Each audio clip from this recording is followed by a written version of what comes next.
आज की क्लास में हम कवर करेंगे role and importance of the public finance की पब्लिक फाइनेंस के कौन कौन से इम्पोर्टेंस है, पब्लिक फाइनेंस के कौन कौन से रोल्स हैं। ठीक है, the importance of the public finance depends upon the nature of the economic system. Public finance के जो इम्पोर्टेंस है डिपेंड्स करती है, यानी कि कोई भी हम इसकी इम्पोर्टेंस के लिए बात कर रहे हैं तो इसका इम्पोर्टेंस का मतलब क्या है। इम्पोर्टेंस में हमें इसके मेन एक्टिविटीज, मेन हेड्स को इसमें अंडरस्टैंड करना है कि हमारे पास डेवलप्ड और अंडर डेवलपिंग, ठीक है, या फिर अगर हम इसमें सिंपली डेवलप्ड और डेवलपिंग कंट्रीज के बीच में कौन कौन से इसके इम्पोर्टेंस है, कौन कौन से इसके रोल्स हैं। तो इम्पोर्टेंस के लिए the importance of public finance depends upon the nature of economic system.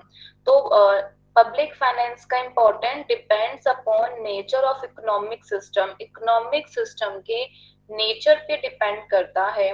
Public finance had little importance in the 19th century, क्योंकि स्टार्टिंग में हमारे पास क्या था कि इनकम और एक्सपेंडिचर से रिलेटेड उसमें क्या थी, लिटिल इम्पोर्टेंस थी। The reason was that government in those days did not intervene in economic affairs, क्योंकि मेन रीजन क्या था कि जो उस टाइम पे जो हमारी गवर्नमेंट थी वो इस चीज को इतना इम्पोर्टेंट नहीं लेती थी, उसमें वो इतना इंटरवीन नहीं करती थी। ठीक है, so were the supporter of the laissez faire policy, ये एग्जाम में आता है कि हमारे पास लेसेस फेयर पॉलिसी इसने स्टार्ट की, उसके कौन कौन से सपोर्टर्स हैं और फिर आपको उससे क्या करना है, उसको एक्सप्लेन करना है। सो एडम स्मिथ ने रिकार्डो, तो ये सभी लेसेस फेयर पॉलिसी आपके पास है, ठीक है, उसके सपोर्टर्स हैं। और मेन चीज क्या थी, मेन चीज है कि हमें इस पॉलिसी को अपने पब्लिक फाइनेंस में क्या करना है, यूटिलाइज करना है। तो when the 19th century state was mainly and basically a police state, 20th century state is considered to be a welfare state। ठीक है, 20th 19th century में स्टेट हमारे पास क्या थी, एक पुलिस स्टेट थी। का मतलब क्या है कि सब कुछ डंडे के जोर पे होता था। हमें हमारे लिए वेलफेयर का स्टेट इतना, यानी कि वेलफेयर स्टेट कि हमें सिटीजन्स की वेलफेयर के बारे में डिसाइड करना है, उतना कोई मेन कंसर्न नहीं था।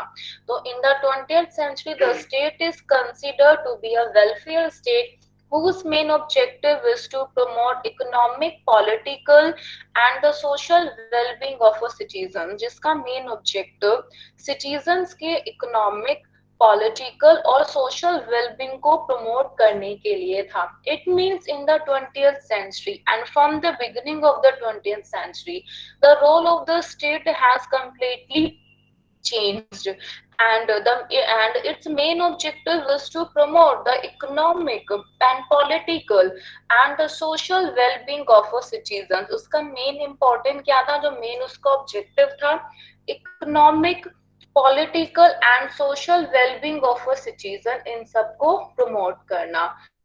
ठीक है, सिटीजन्स की सोशल, इकोनॉमिक, पॉलिटिकल वेलबींग को प्रमोट करने के लिए। As a result of increasing greater social responsibilities which a state welfare state has to undertake, there has been a phenomenal increase in the importance of the public finance। It means with the new advent of a new function that is a welfare state, यानी कि जब हमारे पास welfare state का एक new जो function था वो आया, तो फिर हमारे ये पब्लिक फाइनेंस के इम्पोर्टेंस में भी क्या हो गया, पब्लिक फाइनेंस के इम्पोर्टेंस भी बढ़ गए।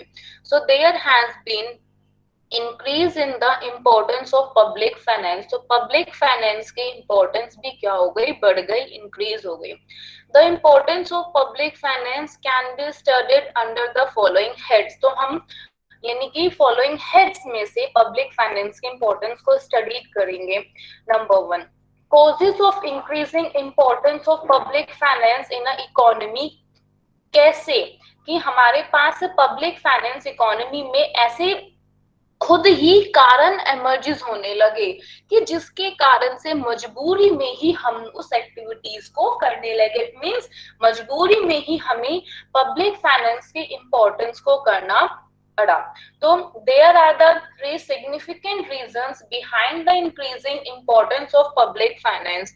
पब्लिक फाइनेंस की इंक्रीजिंग इम्पोर्टेंस के पीछे there are the three significant reason, यानी कि तीन सिग्निफिकेंट रीजन थे।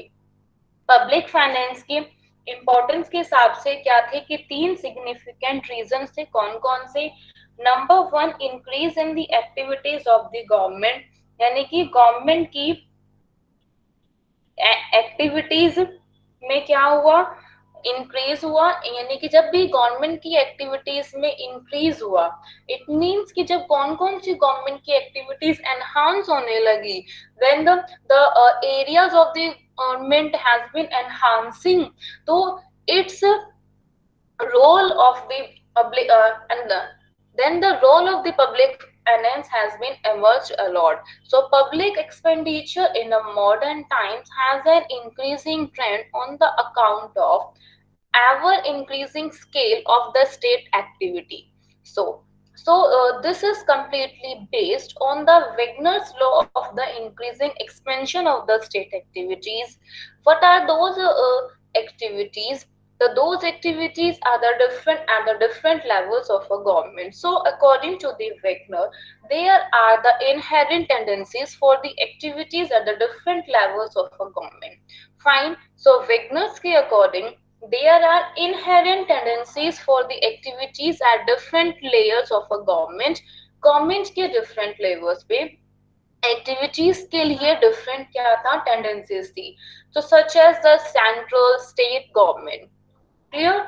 सो वेगनर्स के अकॉर्डिंग तो गवर्नमेंट्स के डिफरेंट लेवल यानी कि लेयर्स पे डिफरेंट एक्टिविटीज थी।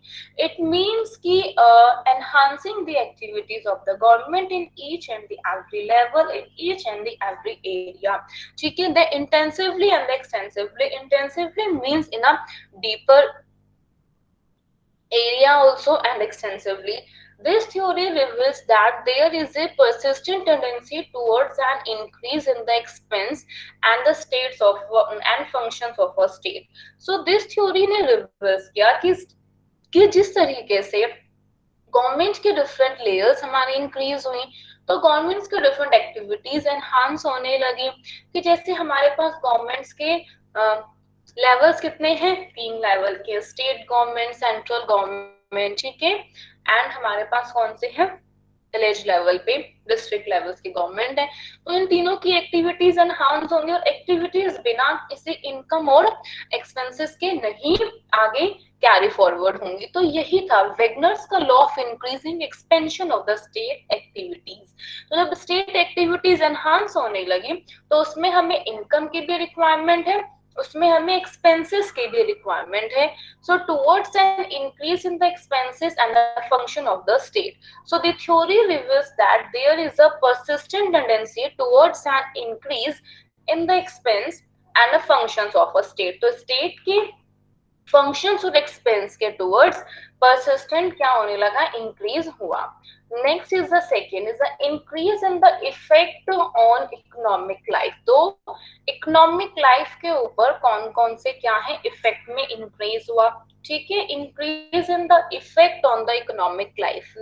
तो means the economic life in the sense of the production and of distribution of the goods and the services.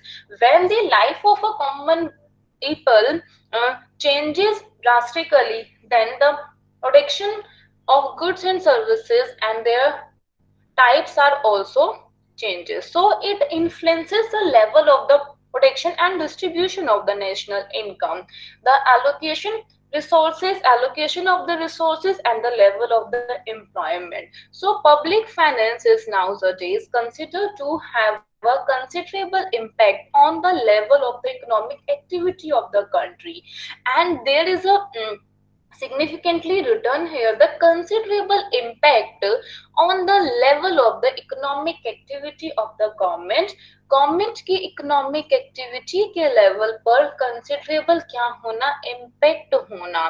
तो it influences the level of production and distribution of the national income, यानी national income की production और distribution के level को क्या होने लगा, बढ़ने लगा, इन्फ्लुएंस करने लगा.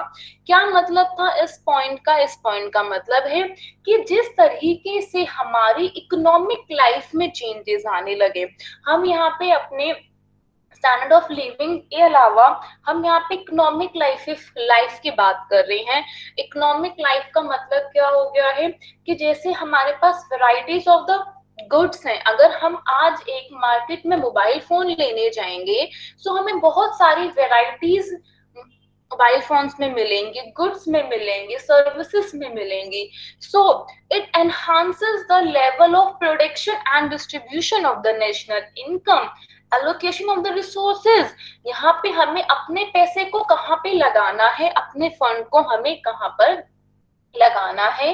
लेवल ऑफ द एम्प्लॉयमेंट कि हमें लोगों के लिए, गवर्नमेंट का काम क्या होता है कि लोगों के लिए, देखो आज आज इतना कंपटीशन क्यों है, आज इतनी ज्यादा, अगर हम एक लेवल पे देखते हैं कंपटीशन है, मतलब कि आप एक डिग्री भी ले लोगे लेकिन फिर भी उसके बाद आपको जॉब नहीं मिलेगी. ऐसा क्यों है? Just because of the competition. ठीक है, क्योंकि लेवल ऑफ द एम्प्लॉयमेंट के लिए हमें अपॉर्चुनिटीज को भी क्रिएट करने के लिए, क्योंकि अब हमारे पास क्या है कि न्यू एम्प्लॉयमेंट अपॉर्चुनिटीज क्रिएट नहीं हो रही है. तो इन सभी एक्टिविटीज को करने के लिए क्या हमें पब्लिक फाइनेंस की रिक्वायरमेंट नहीं है.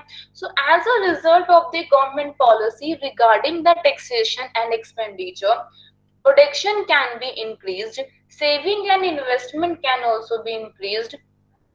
प्रोडक्शन बढ़ जाएगी, सेविंग और इन्वेस्टमेंट बढ़ जाएंगी, हार्मफुल गुड्स की कंजम्पशन कम हो जाएंगी, unemployment and poverty can be reduced, unemployment और पॉवर्टी कम हो जाएगी, एम्प्लॉयमेंट अपॉर्चुनिटीज इंक्रीज हो जाएंगी and economic planning can be implemented successfully. ठीक है, तो इन सभी एक्टिविटीज को करने के लिए we obviously need income and we obviously manage our expenditure. So public finance has a great significance for the economic development and economic welfare of the country. तो हमारी कंट्री के इकोनॉमिक वेलफेयर और economic development के लिए public finance एक most important, एक great significance है. Now the next is the increased use of the money and the credit. हमें हमारे लाइफ के हर ऑल स्फीयर्स पे पैसे की जरूरत है आज के टाइम पे. ठीक है, हमें यानी कि अपने स्टेट को भी, अपना हमारी जो सरकार है, हमारे स्टेट को भी अपने सारे फंक्शन करने के लिए मनी की रिक्वायरमेंट है. और अगर उसके पास मनी की कमी आती है तो हमें क्या करना होगा, हमें क्रेडिट लेना होगा. So the another reason for the increasingly importance of the public finance has been the increased use of the money and the credit. ठीक है, in the modern times with the increasing use of the money and the credit in all the spheres of the life, all the functions of the state have come to be performed. It means कि all the functions of a state cannot be performed without the money. So at the increase of the money and the credit, public finance has a significant role. So with the widening of the scope of the state activities, कि जिस तरीके से हमारे पास state activities क्या होने लगी, बढ़ने लगी, वाइडन होने लगी, तो एक सेपरेट डिपार्टमेंट पब्लिक फाइनेंस का क्या हुआ, स्टार्ट हुआ. So the separate department of public finance came into the begin. ठीक है, इतने में कोई डाउट है किसी को? The causes of the increasing importance of public finance, public finance के इंक्रीजिंग इम्पोर्टेंस के कौन कौन से कारण हैं? तो increase in the activities of the government, government की एक्टिविटीज का इंक्रीज होना, इकोनॉमिक लाइफ में इम्पैक्ट में इंक्रीज होना, increase use of money and credit, हमारे पास मनी और क्रेडिट का यूज होना. Now the second is the role and significance of public finance in modern economy, यानी कि हमारे मॉडर्न इकोनॉमी में पब्लिक फाइनेंस के कौन कौन से रोल हैं और इम्पोर्टेंस है। ये हमने एक जब एनालाइज किया था इन दोनों फंक्शंस में, द फर्स्ट फंक्शन से हमारे पास कोजेस मींस द कारण, मुख्य कारण, जब हम कोई भी काम करते हैं तो हमें जब तक हम उस वर्क को नहीं कंप्लीट करते उसमें कौन कौन सी प्रॉब्लम्स आई हैं उस वर्क में, ठीक है, हमें एनालाइज नहीं कर पाएंगे, हम उन्हें नहीं कर पाएंगे। So the causes of the increasing importance of public finance in economy, economy में पब्लिक फाइनेंस के इम्पोर्टेंस को इंक्रीज करने के causes, the role and significance of public finance in a modern economy, modern economy में अब हमने modern economy में public finance के रोल और सिग्निफिकेंस की बात की है। The significance of public finance in modern economy is evident from the following fact. Number one, to achieve adjustment in allocation of the resources, allocation of the resources, क्योंकि देखो हमें पता है कि हमें रिसोर्सेज को क्या करना है, डिस्ट्रीब्यूट करना है, स्टेट की एक्टिविटी है या नहीं। आप जब भी आपने 12th में स्टडी किया था ना कि हमारे पास कौन कौन सी सेंट्रल प्रॉब्लम्स है इकोनॉमी में, है ना, what to produce, how to produce and for whom to produce. For whom में हमारे लिए क्या मेन प्रॉब्लम था, डिस्ट्रीब्यूशन, ठीक है, distribution that is the allocation. ये जो टॉपिक हम कवर कर रहे हैं मैं इसीलिए आपको इतना डिटेल में समझा रही हूँ, इंपॉर्टेंट है। So to achieve adjustment in allocation of the resources, resources को एलोकेट कर रहे हैं, कहीं से कोई शॉर्टफॉल हो गई है तो उसके लिए हमें क्या करना होगा, उसे एडजस्टमेंट करनी होगी। तो हमें मॉडर्न इकोनॉमी में तो पब्लिक फाइनेंस की एडजस्टमेंट के लिए काफी इंपॉर्टेंट है। So according to Musgrave, study of the public finance suggests how coordination among the allocation of resources should be effected, कि कैसे कोऑर्डिनेशन कि रिसोर्सेस के एलोकेशन के बीच में कैसे coordination should be affected, effect होगा, ठीक है। Public finance is associated with the study of public sector, public finance associate करता है कि हमें पब्लिक सेक्टर्स की स्टडी करनी है, ठीक है। Reason the why public sector is to be satisfied by the private sector, so public sector का एक प्रोविजन है that is a social wants and the collective wants, ठीक है, the needs of the community की जैसी needs है कि हमें जस्टिस चाहिए, हमें पार्क चाहिए, हमें एंटरटेनमेंट में ये लेना है, तो हमारे लिए सब सारे के सारे कलेक्टिव वांट्स हैं, ये हमारी सोशल वांट्स हैं, ठीक है। तो इन सबको पूरा करने के लिए मनी कहाँ से आएगी, पैसा कहाँ से आएगा, और फिर उसके बाद अगर उसमें कोई कमी रह जाती है तो गवर्नमेंट हमारी उसमें एडजस्टमेंट करती है। तो इसीलिए जब से ये एडजस्टमेंट हुआ, डिस्ट्रीब्यूशन ऑफ रिसोर्सेज का वर्क स्टार्ट हुआ, एलोकेशन ऑफ रिसोर्सेज का वर्क स्टार्ट हुआ, ठीक है, तो पब्लिक फाइनेंस की इंपॉर्टेंस हमारी इकोनॉमी में एमर्ज होने लगी। So besides the revenue and the expenditure process of the government, it is used to divide the total resources of the community between the private and the social goods. The study of the public finance is important for the proper allocation of the resources. Fine कि resources के भी proper allocations के लिए proper distribution of the resources for the production of goods, ठीक है, goods के लिए, यानी कि हमें गुड्स को बनाने के लिए भी आपने यहाँ कंसर्न किया डिस्ट्रीब्यूशन के साथ साथ एक कंसेप्ट और यहाँ पे included that is the production. तो सोसाइटी, तो हमारी गवर्नमेंट को सोसाइटी के लिए गुड्स को बनाने के लिए भी, चाहे वो प्राइवेट यूज के लिए हो चाहे वो पब्लिक यूज के लिए हो, हमें पब्लिक फाइनेंस को क्या करना है, स्टडी करनी है। Now the to secure adjustment in the distribution of the income and wealth, जो अभी हमने यही जिसके लिए ये मैंने इसमें पॉइंट में फर्स्ट पॉइंट में समझाया, लेकिन यहाँ पर जो डिस्ट्रीब्यूशन है उसमें थोड़ा सा अलग है कंसेप्ट, कि जैसे जब कभी भी हम इनकम और वेल्थ के एडजस्टमेंट करते हैं तो उसमें क्या होता है, imposing taxes on the rich at a progressive rate, कि हम प्रोग्रेसिव रेट पे टैक्सेस, रिच पे टैक्सेस को इम्पोज करते हैं, providing subsidies to the poor, poor को सब्सिडीज देते हैं, ठीक है, using seeds of progressive taxation to provide for such utility to promote the welfare of the poor section. यानी कि हमारे पास क्या था कि प्रोग्रेसिव टैक्सेशन सिस्टम क्या होता है, इट मींस जो पर्सन ज्यादा इनकम अर्न करता है गवर्नमेंट उससे ज्यादा टैक्स लेती है, और जो कम इनकम अर्न करेगा गवर्नमेंट उससे कम टैक्स लेगी, ठीक है। अगर आपके पास कैश में से सब कुछ डीलिंग होती है तो गवर्नमेंट के आंखों में आएगा ही नहीं कि इस पर्सन में ये क्या है कि इतनी अमाउंट है। अगर आप सब कुछ बैंक से ट्रांजेक्शन कर रहे हो तो ऑब्वियसली गवर्नमेंट के अर्फ्यू में आप आ जाओगे। सो हमें इनकम और वेल्थ के लिए कि हमें कौन कौन से रेट अप्लाई करने हैं, जो हमारी गवर्नमेंट उस टैक्सेशन सिस्टम को अडॉप्ट करती है उसे हम बोलते हैं प्रोग्रेसिव टैक्सेशन सिस्टम। क्लियर, उसे हम क्या बोलते हैं, प्रोग्रेसिव टैक्सेशन सिस्टम, ठीक है।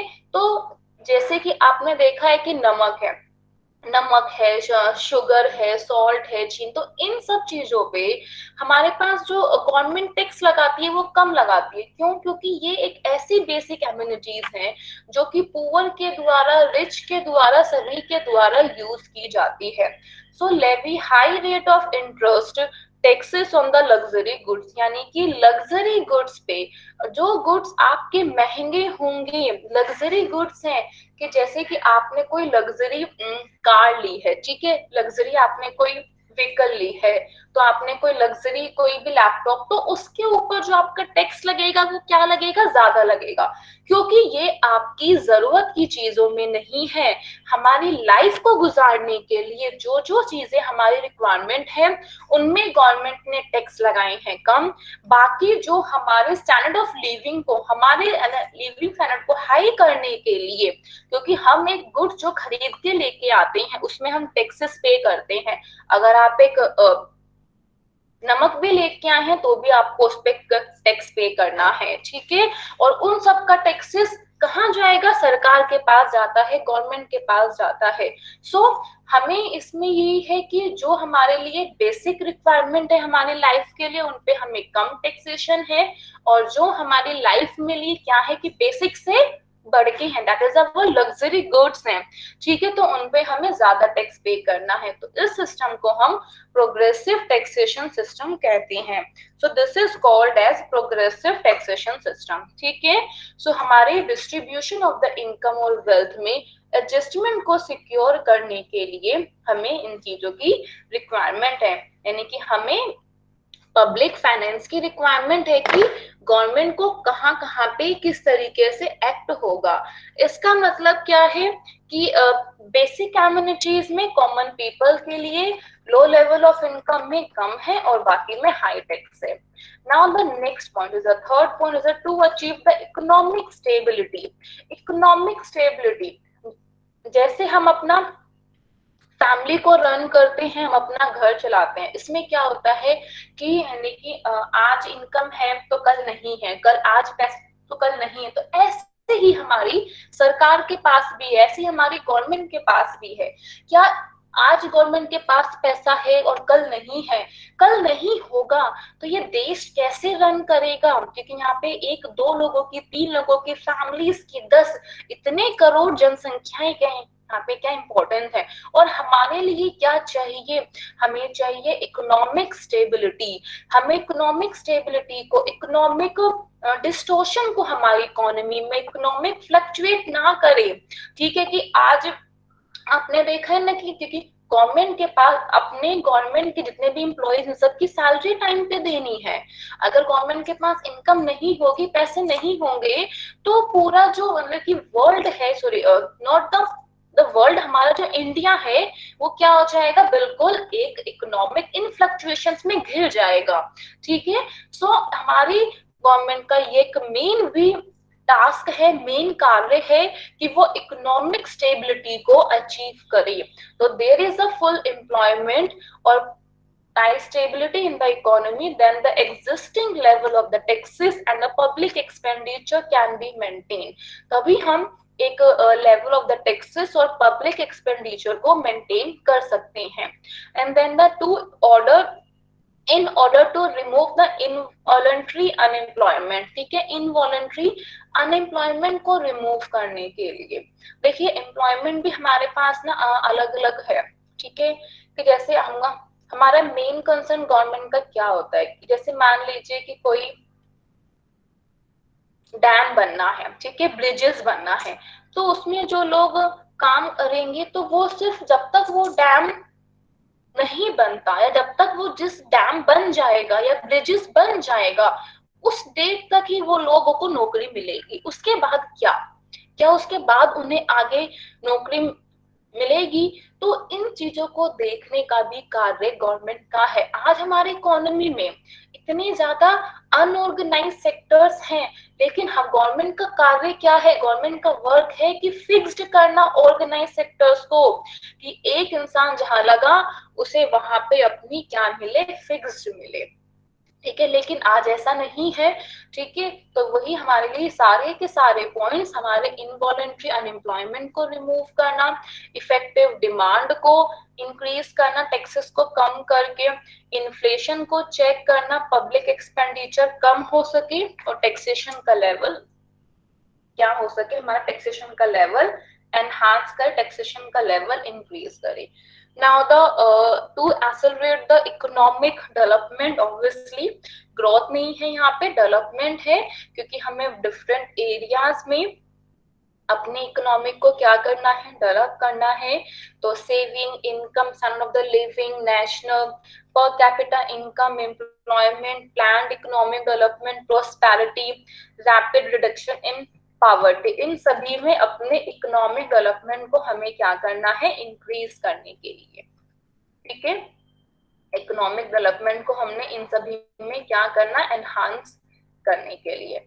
और ये जो टॉपिक है ये काफी सिंपल टॉपिक है। नेक्स्ट टॉपिक है the role and importance of the public finance in under developed and developing countries. देखिए अंडर डेवलप्ड कंट्रीज के लिए और डेवलपिंग कंट्रीज के लिए, दोनों के लिए डिफरेंट है, ठीक है, क्योंकि इनका जो इम्पोर्टेंस आएगी वो डिफरेंट आएगी।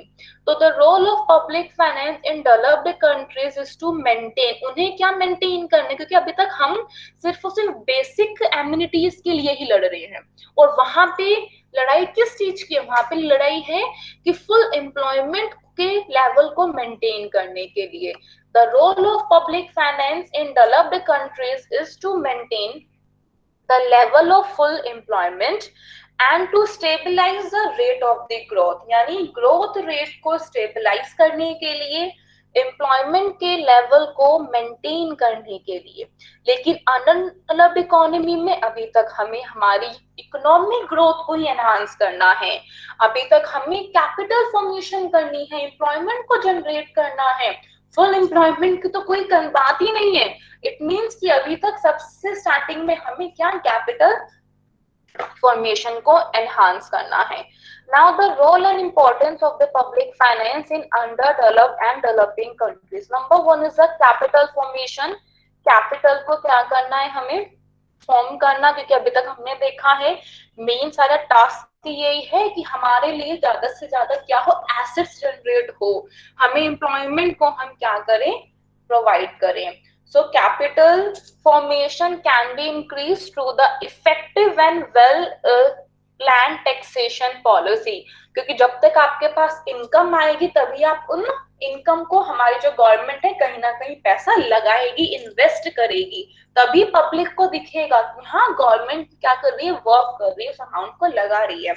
Now the second is the acceleration of the economic growth. तो हमारी जो यानी कि इकोनॉमिक ग्रोथ को एनहांस, इकोनॉमिक ग्रोथ एनहांस मेरी कैसे होगी, कि जैसे मेरी पब्लिक बोरोइंग्स है, डेफिसिट फाइनेंसिंग है, टैक्सेशन पॉलिसीज है, इन सब के द्वारा हम सेविंग को इंक्रीज कर सके। वही सेम पॉइंट्स हैं जो increase in the employment opportunities. I hope ये तो कॉमन पॉइंट्स हैं। Optimum utilisation of the resources, planned economic development, और यहाँ पे एक वर्ड है प्लान्ड, ठीक है, हमें क्या करना है, किस तरीके से नेशन आगे प्रोग्रेस करेगा, डेवलप करेगा, ठीक है, बिना किसी प्लानिंग के आप, ठीक है, उस नेशन को नहीं चला सकते, उस राज्य को, उस इंडिया को आप अपनी नहीं रन कर सकते हो। आपको प्लान करना है कि मुझे आने वाले सालों में क्या चीजें, कौन कौन सी पॉलिसीज को अडॉप्ट करना है और क्या चीज हमारे लिए क्या है, सुचेबल है। तो reduction in the economic inequalities, यही तो मेन गवर्नमेंट का टास्क है, ठीक है। इकोनॉमिक इनइक्वालिटीज को कम करना, to counteract the inflation, inflation को क्या करना, काउंटरएक्ट करना, टाइम टू टाइम उसे चेक करना, ठीक है। And then useful in the social field, obviously social field मेन उसका टास्क ही क्या है, सोशल वेलफेयर करना है, कि जो भी यानी कि हमारे पास बैकवर्ड क्लासेस को अपलिफ्ट करना, controlling consumption of the harmful commodities के कंजम्पशन को कंट्रोल करना, ठीक है। गुड्स लाइक लिक्योर, इंटॉक्सिकेटिंग गुड्स को क्या करना, डिस्करेज करना। सो ये मैंने आपको काफी सारे एरियाज बताए हैं जिसमें पब्लिक फाइनेंस हमारे मॉडर्न टाइम्स में इम्पोर्टेंट रोल को प्ले करता है। आज का हमारा ये जो कंसेप्ट है, टॉपिक है, यही कंप्लीट होता है, खत्म होता है। तो हमने आज अपना role and importance of public finance cover किया। इसमें किसी को भी कोई डाउट है तो वो पूछ सकते हैं।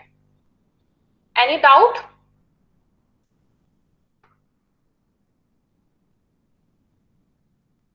No, ma'am. No doubt?